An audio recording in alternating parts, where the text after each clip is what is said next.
त्रिभुज में सिद्ध कीजिए कि उसकी एक भुजा के वर्ग का 3 गुना उसके एक शीर्ष लंब के वर्ग के 4 गुने के बराबर है। मतलब एक समबाहु त्रिभुज दिया हुआ है, हम लोग एक समबाहु त्रिभुज बना लेंगे। ए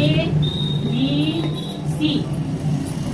किसी समबाहु त्रिभुज में सिद्ध करना है, यानी एक शीर्षलंब चाहिए हमको। तो शीर्षलंब के लिए यहाँ से 90 पूरा बनाते हैं, लंब डालते हैं तो दोनों साइड 90 हो जाएगा और इसको डी नाम दे देते हैं।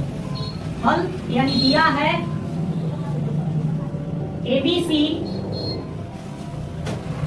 एबीसी एक समबाहु त्रिभुज है, इसलिए AB बराबर BC बराबर CA बराबर हम मान लेते हैं x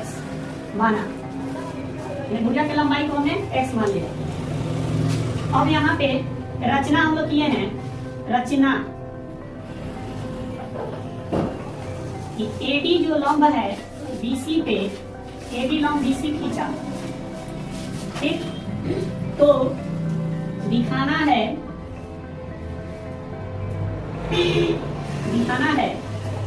क्या सिद्ध करना है। इसमें लिखा है कि किसी समबाहु त्रिभुज में सिद्ध कीजिए कि उसकी एक भुजा, इसमें से कोई एक भुजा ले लीजिए, जैसे हम AB ले लीजिए, एक भुजा का वर्ग, वर्ग माने स्क्वायर, एक भुजा का वर्ग का 3 गुना, यानी यह 3 गुना है और बराबर हो रहा है इसका शीर्षलंब यानी AD का 4 गुना, इसका स्क्वायर का सिद्ध करना है। यानी यहाँ पे शीर्षलंब जो है वो AD है और भुजा जो है यानी शीर्षलंब का वर्ग, यानी भुजा जो है यहाँ पे AB लिया जा रहा है, यानी भुजा के वर्ग का 3 गुना और शीर्षलंब के 4 गुना के वर्ग के बराबर होता है। इजी है सिद्ध करना। यहाँ पे हम लोग प्रमाण देखिए, सबसे पहले AB लाना है, इधर है, AD लाना है, इधर है, तो आपको पता है इस पूरे को हमने क्या मान लिया है x। इस टोटल क्या हो जाएगा यहाँ से यहाँ तक x, आधा आधा कितना होगा x/2 इधर और x/2 EBx, तो EBx, ठीक। अब क्या करते हैं कि हमको शीर्षलंब का चाहिए 4 गुना और भुजा का चाहिए, AB इधर साइड है इस त्रिभुज में, AD भी इसी त्रिभुज में, अब AD हमको पता ही है तो आराम से आ जाते हैं इसमें त्रिभुज ADB में, क्योंकि एंगल D बराबर 90 डिग्री रचना से, जब भी 90 डिग्री होता है तो कौन फॉर्मूला लगाते हैं, पाइथागोरस प्रमेय से, यानी थ्योरम जो होता है, थ्योरम कहता है कि कर्ण का स्क्वायर, तो 90 डिग्री के सामने कर्ण AB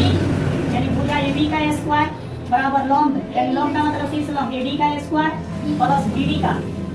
BD का स्क्वायर और बराबर AB का मान x माने हैं भुजा के लंबाई को, तो x का स्क्वायर बराबर AD ही निकालना है तो AD रहने देते हैं, ठीक, इसका स्क्वायर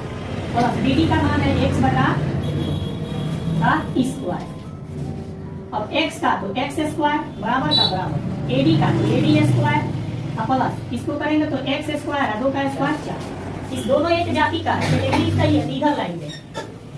यह हो जाएगा x स्क्वायर प्लस में है तो इधर आएगा तो x स्क्वायर बटा 4 हो जाएगा, बराबर बच जाएगा AD का स्क्वायर। अब इसका लसा निकालेंगे, बटा में 1 कर देते हैं, 1 और 4 का लसा कितना होता है 4, 4 एकम 4, तो 4 से गुना करेंगे तो 4x स्क्वायर माइनस 4 से 4 कैंसिल हो गया, यानी बचा x स्क्वायर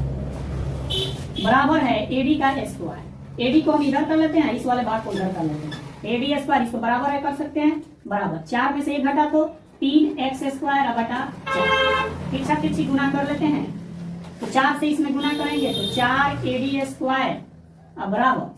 बच गया 3x स्क्वायर, बस सिद्ध तो हो गया। AD 4 AD तो 4 AD स्क्वायर इधर है तो यहाँ पे इसी तरह रहने देते हैं, 4 AD square equal to 3 x को यहाँ पे x ये स्क्वायर रहेगा, x के मान को हम माने हैं क्या, जो हमको AB यहाँ पे पूरा भुजा बराबर है तो यहाँ पे AB रख सकते हैं,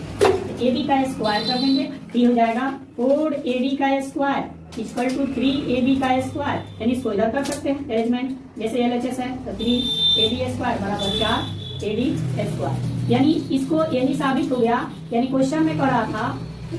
यह जो 3 गुना है वो भुजा का वर्ग है, यानी भुजा का वर्ग बराबर शीर्षलंब यानी 4 गुना है शीर्षलंब के वर्ग का, यानी यहीं पे प्रूफ हो गया, हिंदी में ऐसे लिख दिया है जो शीर्षलंब और भुजा माने।